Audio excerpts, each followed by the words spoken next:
आज हम अध्याय 8 कोण के बारे में पढ़ेंगे। कोण क्या होता है? एक बिंदु होता है, ठीक। एक बिंदु से एक, ये इसको बोलते हैं, ये अनंत काल में आगे बढ़ रही है, किरण बोलते हैं इसको।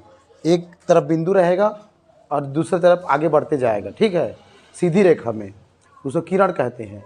इसी प्रकार इसी बिंदु से एक और किरण आगे बढ़ती है, तो जो बीच में बिंदु होता है यहाँ पर कोण बनता है, ठीक।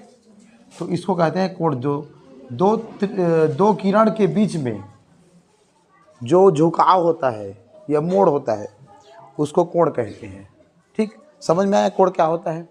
आगे देखिए, अब ये ज़्यादा भी हो सकता है, इधर पर आगे बढ़ सकता है, तो इसको डिग्री बोलते हैं, इसी को मापते हैं चांदा से। पर ये चांदा में क्या होता है, शून्य, इसमें स्केल भी दिया है, ये शून्य से लेकर के 10, 20, 30, 40, 50, 60, 70, 80, 90, ये बीच में 90 रहेगा। 100, 110, 120, 130, 140, 150, 160, 170, 180, ठीक। इधर से नापेंगे तो शून्य से लेकर 180, ठीक। मान लो इधर ऐसा है, उल्टा है, इधर से नापेंगे, सीधा है तो इधर से नापेंगे। जैसे यहाँ पर सीधा दिया है, एंगल, इसको इंग्लिश में बोलते हैं एंगल। कोण के नाम लिखिए, तो इसमें नाम प्रश्नावली 8.1 है, नाम लिखना है। यहाँ पर ए है, यहाँ पर बी है, बीच में सेंटर में ए है, तो इसका नाम होगा कोण AOB। जो बीच वाला रहता है वो उसको बीच में लिखते हैं, AOB। इसका नाम लिखेंगे कोण LMN। ये इसका नाम लिखेंगे, क्या लिखेंगे, कोण PQR, ठीक।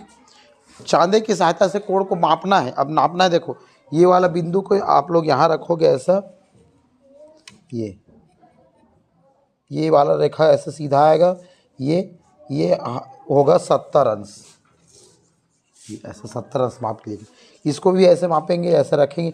ये वाला रेखा को यहाँ सीधा रेखा में रखना है, ये वाला बिंदु को यहाँ रखोगे, ऐसा रख के ऐसा नापोगे तो ये आएगा 90। जो जिसमें आएगा उसको लिखना है, 90 आ गया, तो ये हो गया 90। इसी प्रकार और भी प्रश्न है पुस्तक में, उसको आप लोगों को बना के लाना है, ठीक है। चांदे की सहायता से निम्न कोण बनाइए। अब यहाँ पर कोण बनाना है, देखिए कैसे बनेगा। 45 अंश कोण बनाओगे, है ना।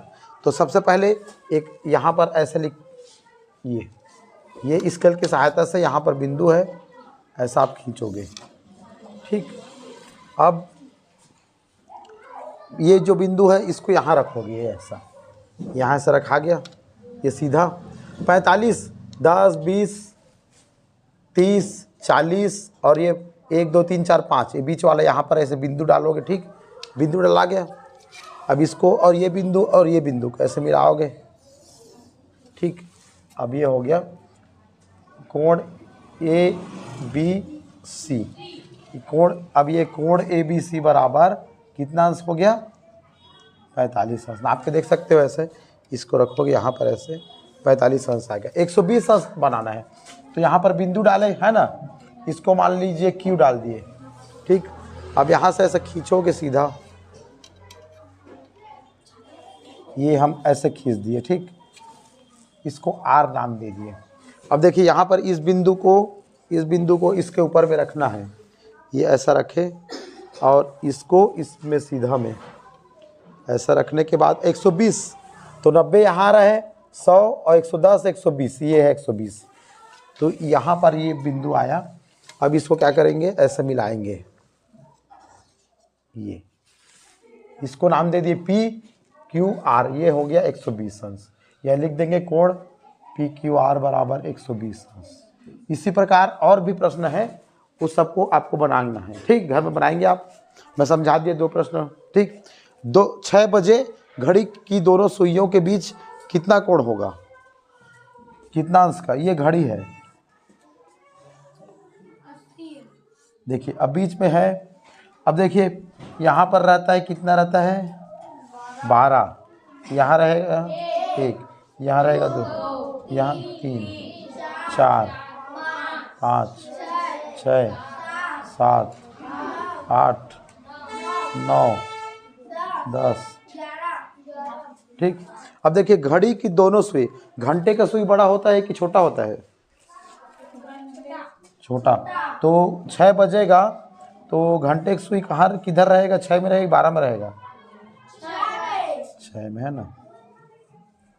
ये देखो ये घंटे की सुई है। अब ये मिनट का सुई इधर रहेगा, है ना, ये बड़ा होता है। ठीक, अब कितना बजा है घड़ी में? 6 है ना।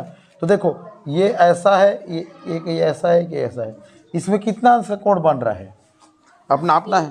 देखो 0 है ना, अब 0 से लेकर के ऐसे इधर जा रहा है, तो ये ठीक है ना। अब इसको 10, 20, 30, 40, 50, 60, 70, 80 यहाँ से कहाँ तक आया? 180। तो उत्तर लिखोगे 6 बजे घड़ी की दोनों सुइयों के बीच 180 अंश का कोण बनेगा।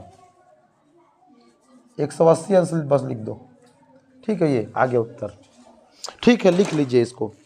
ये